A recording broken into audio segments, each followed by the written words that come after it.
ধন্যবাদ, প্রণাম প্রভু। প্রণাম প্রভু, বলুন। প্রভু, এই যে দশবিধ যে নাম অপরাধ আছে, ওই নাম অপরাধের ২য় নাম অপরাধটা একটু যদি একটু ব্যাখ্যা করতেন একটু যদি। দ্বিতীয় নাম অপরাধ হচ্ছে অন্য দেবতায় স্বতন্ত্র ঈশ্বর ভাবনা।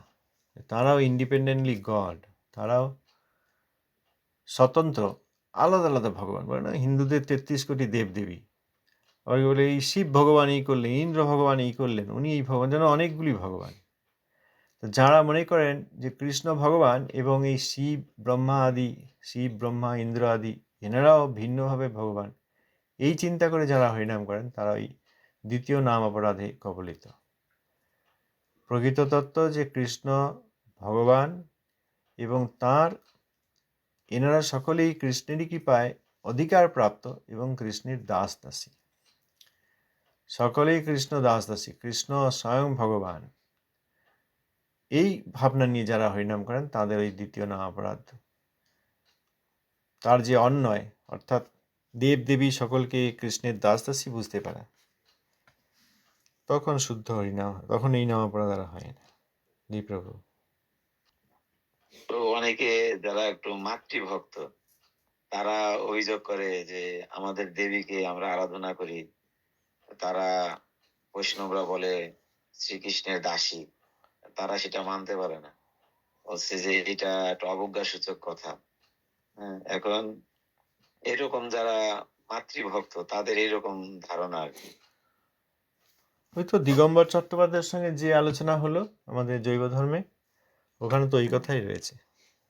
দিগম্বর চট্টোপাধ্যায় আর শ্রী অদ্বৈত দাস, হ্যাঁ, ওখানে আলোচনা রয়েছে। মাতৃভক্ত তারা বলেন মা নিস্তারিণী, মা নিস্তারিণী, আবার ওদিকে বাবা সদাশিব, তারা দুজনে যখন পৃথক তখন মা আর এরকম সদাশিব, আর যখন এক হয়ে যান তখন দুজনেই মিলেমিশে ব্রহ্ম।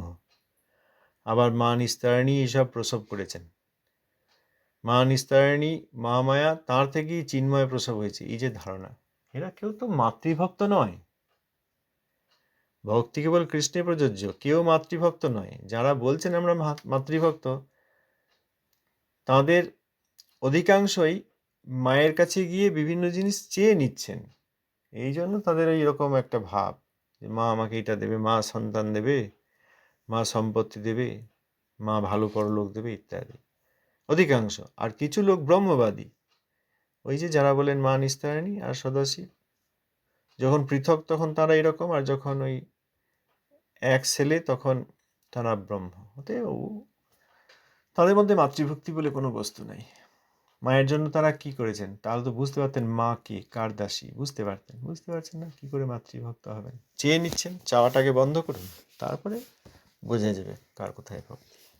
আগে চাওয়া পাওয়াগুলো বন্ধ করুন, তারপর তাদের সঙ্গে অন্য কথা হবে। না প্রভু, চাওয়া পাওয়া চলতে থাকবে আর বলবে আমরা মাতৃভক্ত। ধন্যবাদ, প্রণাম প্রভু। ধন্যবাদ, প্রণাম, বলুন। প্রভু, যদি অনর্থ যুক্ত মানে অনর্থ রয়েছে, কিন্তু সে দেবদেবী পূজা করছে, কিন্তু পুজোতে যদি সে যদি কৃষ্ণ ভক্তি চায়, সেটা কি মানে উন্নতি করবে তার? কৃষ্ণ ভক্তি চাওয়া তো সহজ নয়। সত্যিই কি কৃষ্ণ ভক্তি চাইছেন? যদি চান তাহলে উন্নতি হবে, অনর্থ থাকলেও। এই দেখুন এখানে লেখা আছে, তাহারাও জীবগণের অধিকার ভেদে উপাস্য দেবতা বলিয়া পরিগণিত, ভগবত ভক্তির অঙ্গস্বরূপে তাহাদের পূজা করা বিধি সিদ্ধ। ভগবত ভক্তির অঙ্গস্বরূপে তাদেরকে পৃথক ভগবান না মনে করে কৃষ্ণের দাস দাসী এইটা জেনে যদি সেবা করেন সাধারণ জীব যাদের ওই রকমই অধিকার, এবং তারা যদি কোনো সময় প্রাকৃত জিনিসই তো চাওয়া হয়, আজকে পরীক্ষা আছে, সন্তানের ভালো পড়াশোনা যেন পরীক্ষা ভালো হয়, রেজাল্ট ভালো হয়, এরকম সব আমাদের প্রার্থনা থাকে। এই যে প্রদীপ দেখানো হয়, কেউ ভোগ দেন, এটা ওটা করেন, আরতি করেন, মনের মধ্যে ওইগুলো সব থাকে। তো তা এখন তবুও তারা যদি কৃষ্ণ ভক্তি চান তাহলে মঙ্গল হবে, সাধারণ জীবের জন্য বলেছেন এটা। এবার যখন বুঝতে পারবেন শুদ্ধ ভক্তি কি, তখন সেই জীব আর এনাদের কৃপায় যদি কৃষ্ণ ভক্তি কেউ পান, তখন কি করবেন? তখন কৃষ্ণের সেবা করবেন। যখন কৃষ্ণের সেবা করবেন তখন তিনি শুদ্ধ ভক্ত। শুদ্ধ ভক্ত তখন কৃষ্ণের সেবা করে এনাদেরকে নির্মাল্য দেবেন। আর সাধারণ জীব আর শুদ্ধ ভক্তির আগে যেসব জীবেরা রয়েছেন তাদের জন্য আবার নিষেধ করেছেন। দেখবেন শ্রী হরিনাম চিন্তামণিতে আছে যে একমাত্র যিনি শুদ্ধ ভক্ত তিনি কৃষ্ণ পূজা করে তার প্রসাদ দিয়ে এনাদেরকে সম্মান করতে পারেন।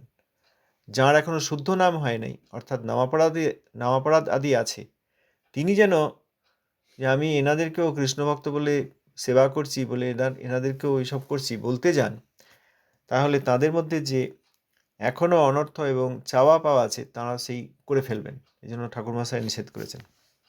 তিনটে ভাগ হলো। এক হচ্ছে সাধারণ জীব, তারা জানেন না, তারা কেউ গণেশ, কেউ সূর্য, কেউ শিব, কেউ দুর্গা, কেউ বিষ্ণু পঞ্চোপাসনা করেন। তাদের মধ্যে যদি মায়াবাদ ভাব না থাকে এবং তারা কৃষ্ণভক্তি চান, তখন এরা কৃপাপূর্বক কৃষ্ণভক্তি দেবেন। ততদিন করলেন দেবদেবী পূজা, তাদের অধিকারই। এবার যখন কৃষ্ণভক্তির আসরে এলেন তখন কৃষ্ণকেই পূজা করবেন। আর যখন নামাপরাধ চলে যাবে, শুদ্ধ নাম হবে, তখন তিনি আবার এই প্রসাদ দিয়ে এনাদেরকে সম্মান করতে পারেন। মাঝখানে যদি করতে যান তাহলে এখনো যে আমাদের মধ্যে অনর্থ রয়েছে সেইগুলির প্রভাবে আমরা আবার এই প্রাকৃত কামনা, ভোগ বাসনা ইত্যাদি চেয়ে ফেলব। অতএব কৃষ্ণভক্তির দিশা যারা পেয়েছেন তাদের পক্ষে দেবদেবী পূজা কিছুতেই অ্যালাউ করা হয়নি। ঘরে লক্ষ্মী পুজো আছে, এতদিন করে আসছি, মা বাবা করে এসছে, শ্বশুর শাশুড়ি করে এসছে, এখনো করে যাই, এইগুলো অ্যালাউ করা হয়নি। কি বলেন?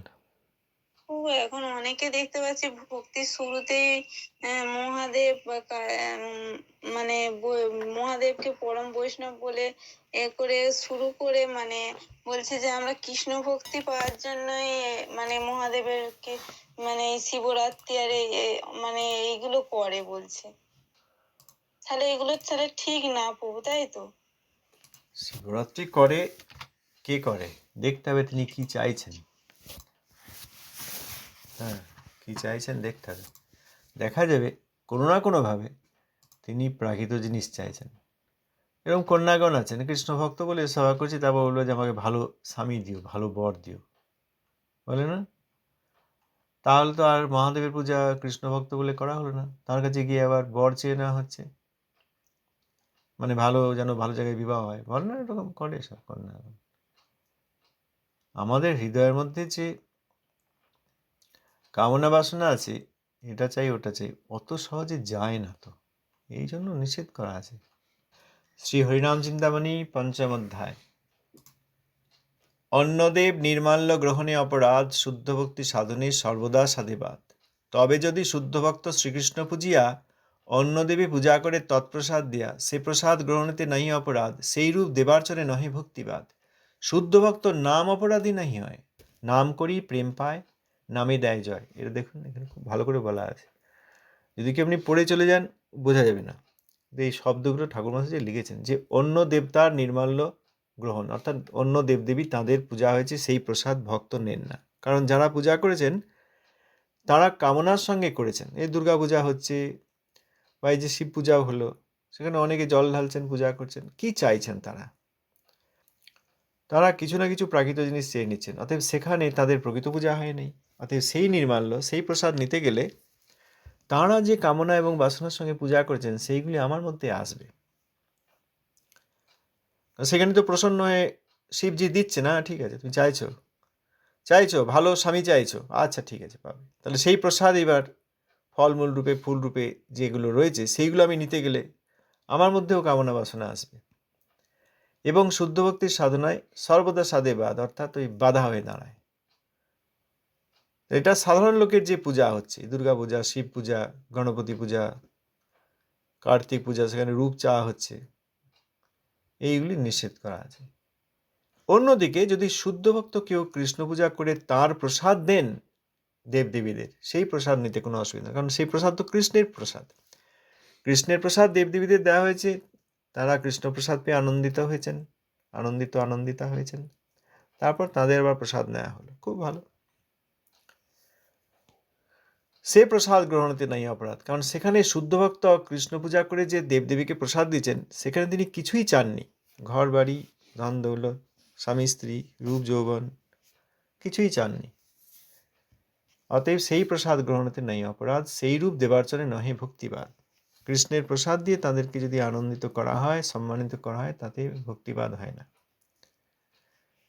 তারপরেই ঠাকুর মাস্টার যে কথা বলেছেন, আমার মনে হয় অনেকেই বুঝতে পারেন না, যে শুদ্ধ ভক্ত নাম অপরাধী নাই হয়, নাম করি প্রেম পায় নামে দেয় জয়। তার আগের বাক্যে বললেন পদে, এই যে এখানে লিখেছেন হরিরাম চিন্তামণি, আগের পদে বললেন, তবে যদি শুদ্ধ ভক্ত শ্রীকৃষ্ণ পূজিয়া, শুদ্ধ ভক্ত যদি কৃষ্ণ পূজা করে প্রসাদ দেন তাহলে সেই প্রসাদ নেওয়া যায়। আর শুদ্ধ ভক্ত সকলে নন, যাদের কোনো নামাপরাধ আছে তারা শুদ্ধ ভক্ত নন, তাদের এখনো অপরাধযুক্ত নাম হচ্ছে। অতএব নামাপরাধ হচ্ছে, নামাপরাধও ঠিক আছে যদি তারা ওই নামাপরাধ থেকে মুক্তি চান, যে আমি নামাপরাধ এখনো রয়েছি, হে হরিনাম প্রভু আপনি কৃপাপূর্বক আমার অপরাধগুলি থেকে আমাকে মোচন করুন। অতএব তিনিও ভক্তির পথেই, কিন্তু এখনো শুদ্ধ ভক্ত নন। কেন? ওই নামাপরাধ রয়েছে। আবার শুধু অপরাধ গেলেই হবে না, তারপরে এই তত্ত্বজ্ঞানের দ্বারা অনর্থ থেকে মুক্ত হতে হবে, তখন তিনি শুদ্ধ নাম করবেন। তিনটে স্থিতি, নামাপরাধ থাকলে নামাপরাধী, অপরাধ চলে গেলেও যদি এখনো অনর্থ থাকে, অর্থাৎ বিভিন্ন তত্ত্বজ্ঞান সম্বন্ধ জ্ঞান আদি না হয়, তাহলে তিনি নামাভাসী। নামাভাস খুব বড় ব্যাপার, মুক্তি হয়, রোগ চলে যায় ইত্যাদি বহু কিছু, কিন্তু তখনও শুদ্ধ ভক্ত নন। নামাভাসী হলেও তিনি শুদ্ধ ভক্ত নন, মুক্তি পর্যন্ত পেতে পারেন ব্রহ্মাণ্ড থেকে, কিন্তু শুদ্ধ ভক্ত তখনও নন, শুদ্ধ নাম তার এখনো হয়নি। যখন শুদ্ধ তত্ত্ব জেনে, তত্ত্বের সম্বন্ধ জেনে, সম্বন্ধ জ্ঞানের সঙ্গে হরিনাম করবেন, তখন আর তিনি নামাভাসী নন, তখন শুদ্ধ নাম হচ্ছে। এই শুদ্ধ নাম হলে তিনি শুদ্ধ ভক্ত। শুদ্ধ ভক্তের সংজ্ঞা কি? যার শুদ্ধ হরিনাম উদিত হয় তিনি শুদ্ধ ভক্ত, আর কোনো সংজ্ঞা নেই। সকালে কখন ওঠেন, কতবার স্নান করেন, কিরকম বসন পড়েন, গৃহে আছেন না সন্ন্যাস আশ্রমে আছেন, কিচ্ছু যায় আসে না, শুদ্ধ নাম করেন কি, তবে তিনি শুদ্ধ ভক্ত। অতএব শুদ্ধ ভক্ত তিনি শুদ্ধ নাম করেন, তিনি নামাপরাধী নন। নাম করি প্রেম পায় নামে দয় জয়, আর কোনো কিছুতে তার উৎকর্ষ নেই, ওই নামেই জয় দেন। সেই রকম ব্যক্তি কৃষ্ণ সেবা করে যদি দেবদেবীদের প্রসাদ দেন, তাহলে সেই প্রসাদ গ্রহণ করা যায়। তাহলে শুদ্ধ ভক্ত না হলে কিন্তু এই কথা বলেননি। তার মধ্যে এখনো ওই অপরাধ অনর্থ দিয়ে আছে। তিনি মনে হচ্ছে কিছু চাইছেন না, বলছেন, তবুও মনের মধ্যে এই চাওয়াগুলো রয়ে গেছে।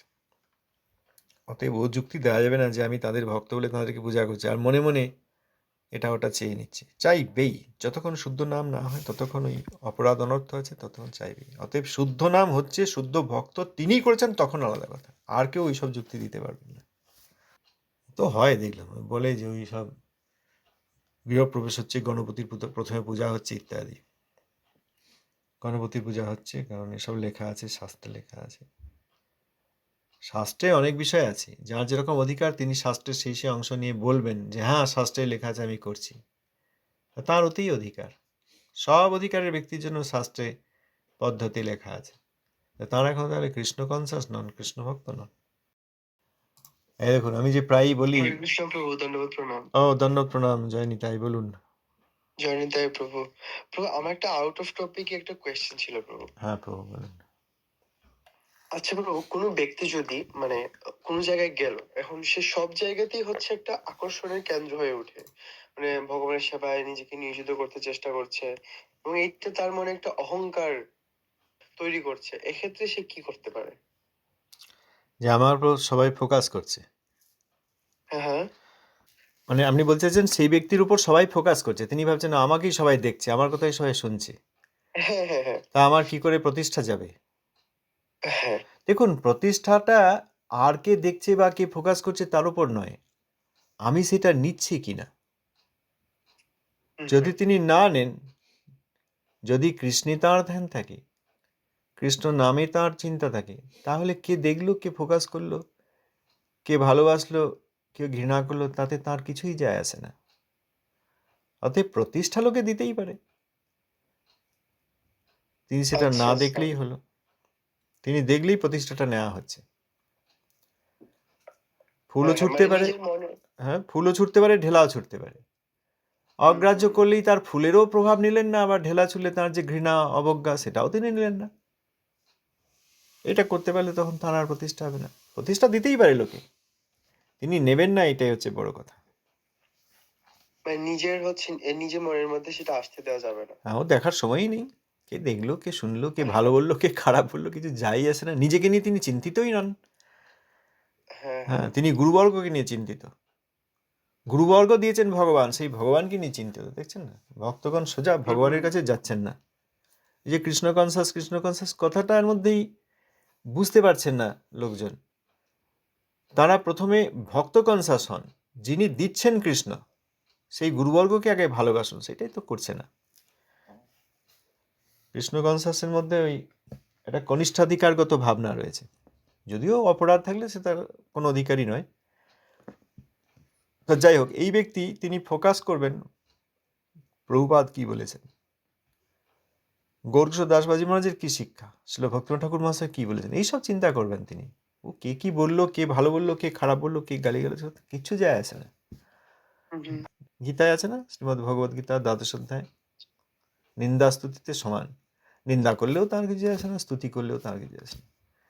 তিনি অসুন্দর, তার কুরূপ এ বললেও তার কিছু আসে না।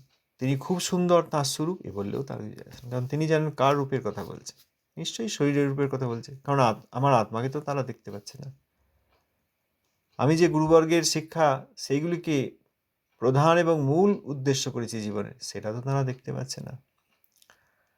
এই করে তিনি সেখানে, সেই ব্যক্তি সেখানে নিরপেক্ষ থাকবেন। এই নিরপেক্ষতাই হচ্ছে বৈষ্ণবতার প্রথম চরম নিরপেক্ষ থাকবে।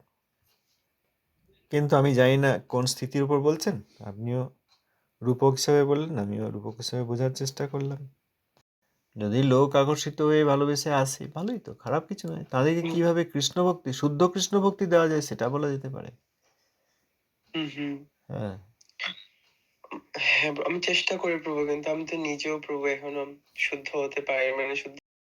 ঠিক আছে, প্রভুপাদের উপদেশ আদি গ্রন্থ যদি পড়েন, দেখবেন আস্তে আস্তে বোঝা যাবে। সেটা হ্যাঁ হচ্ছে, প্রভু, যদি কারোর কাছে স্নেহ নেওয়া হয় তাহলে আর বিপদ আছে। কেন? সেখানে পক্ষপাতী হয়ে যাব, বায়াস্ট হয়ে যাব না, যে আমাকে ভালোবাসে বলতে, ওনাকে বলতে পারবো না। উনি আমাকে বাবা বলে, পুত্র বলে, যা বলে, বা মহিলা বলে আমাকে মা বলে, ও যায় বলে, ওকে আমি কিছুতেই এটা বলতে পারবো না। আর সবাইকে সত্যি কথা বলবো, ওনাকে বলতে পারবো না, কারণ উনি খুব স্নেহ করে। ওই যে স্নেহের পক্ষপাত হয়ে গেল, পক্ষপাত দুষ্ট হলে আবার ভক্তি হয় না। হ্যাঁ প্রভু, আর যেখানে আমিও। এগুলো আকর্ষণগুলো হচ্ছে বা এসব পাওয়া যাচ্ছে, সেখানে শুদ্ধ ভক্ত আছেন কিনা দেখতে হবে। শুদ্ধ ভক্ত না থাকলে তাদের কৃপা, তাদের স্নেহ, তথাকথিত কৃপা বা ওই প্রীতি স্নেহ, সেইটা পেলে আবার ভক্তি নষ্ট হয়ে যায়। এই প্রসাদ পাওয়ার মতো, এগুলো প্রসাদ, এক ধরনের প্রসন্নতা। প্রসন্ন হয়ে কেউ হাসছে, প্রসন্ন হয়ে কেউ দেখছে, প্রসন্ন হয়ে কেউ কথা বলতে আসছে, এটা প্রসাদ। প্রসন্নতাই প্রসাদ। প্রসাদ মানে সবসময় কমলা লেবুটা বা এই তথাকথিত প্রসাদ, প্রকৃত প্রসাদ না। প্রসাদ বলতে প্রসন্নতা, প্রসন্ন হয়ে ভগবান দিয়েছেন তাই আমি পাচ্ছি, গ্রহণ করছি, অন্ন আদি ডাল মহাপ্রসাদ। আর অন্যত্র প্রসন্নতা হয়, কোনো ছাত্রকে শিক্ষক ভালোবাসেন, যে এই ছাত্রটি খুব সিনসিয়ার পড়াশোনা করে, ভালো উত্তর দেয়, খুব ইচ্ছা আছে, তখন দেখা যায় ক্লাসের মধ্যে তাকে খুব ভালোবাসে। এটাও ঈশ্বরের প্রসন্নতা। কোনোদিন আপেল কলা কিছু দেননি, কিন্তু এই যে ভালোবাসেন, এটা প্রসন্নতা। প্রসাদ মানে প্রসন্নতায় যা পাওয়া যায়। তা এমন ব্যক্তির স্নেহ নেওয়া যায় না যার মধ্যে শুদ্ধ ভক্তি নেই, তাহলে আবার পক্ষপাত দোষে আমাদের ভক্তি নষ্ট হয়। হ্যাঁ, কোনো ধরুন বাড়িতে কোনো অফিসার এসছে, বা পুলিশের যে কাজ, পুলিশ বা সরকারি ক্ষমতা যেরকম ব্যক্তি, ধরুন তারা কিছু একটা অডিট করতে এসছেন, এবার আসুন একটু চা সিঙ্গারা খান, হয়ে গেল, তিনি আর অডিট করতে পারবেন না। কেন? ওই যে খেয়েছেন, কিছু কৃতজ্ঞতা থাকবেই। আচ্ছা আপনারা দেখুন, যা করেছেন সেটা অন্যায় হয়েছে, 10,000 টাকা ফাইন হয়, কিন্তু যেহেতু আপনি এত, আচ্ছা আমি ওটা কমিয়ে 5,000 করে দিচ্ছি। কেন? ওই যে চা সিঙ্গারা খেয়েছে, হয় না এই জগতে? ওই জন্য যারা সত্যিকার অডিট করবেন বা ল এনফোর্সমেন্ট করবেন, তারা কিন্তু ওই কারোর কাছে কিছু নেওয়ার অধিকার নেই, নিলেই তো পক্ষপাতী হয়ে যাবে। হ্যাঁ, অতএব আমরা কিছু নিতে পারবো না। আমার যদি ওই রকম জায়গায় আমি যেতামই না, আমি ব্যক্তিগতভাবে যেতামই না সেখানে, প্রথমত। দ্বিতীয়ত, কোথাও দেখা হলে যদি কেউ স্নেহ করে না, ঠিক আছে, সম্মানীয়, স্নেহটা আমি নিতে পারবো না। স্নেহ করছেন, আমিও সম্মান দিয়ে স্নেহটা তার কাছেই রেখে দেবো।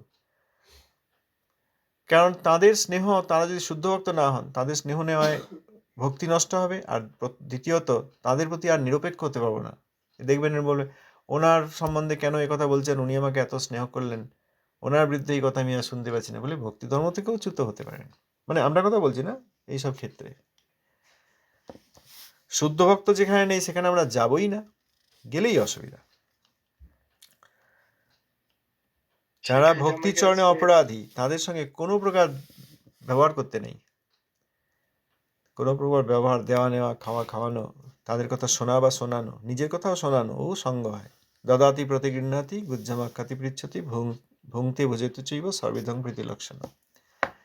প্রীতি করে কিছু দেওয়া নেওয়া, এই যে উনি আপনাকে প্রীতি করে মালাটা দিলেন, আপনি নিলেন, তো এতে আপনার ওনার সঙ্গে সঙ্গ হয়ে গেল। এবার উনি যদি শুদ্ধ ভক্ত না হন তাহলে আপনার যতটুকু স্বীকৃতি বা ভক্তি ছিল সেটা নষ্ট হয়ে গেল। আবার যদি শুদ্ধ ভক্ত হন কেউ, তিনি যদি দেন, তাহলে যেহেতু তিনি দিলেন এবং আমি নিলাম, এতে সঙ্গ হয়ে গেল। শুদ্ধ ভক্তের সঙ্গের ফলে ভক্তি বৃদ্ধি হলো। প্রীতিলক্ষণম দদাতি প্রতিগৃহ্ণাতি গুজ্জমাখ্যাতি পৃচ্ছতি ভুংতে ভুজেত চৈব সর্বিধং প্রীতিলক্ষণ। সঙ্গ খুব সাবধানে করতে হয়, যেখানে গেলে সঙ্গ হয়ে যাবে সেখানে না যাওয়া উচিত। হ্যাঁ, কি বলতে গেলেন বলুন।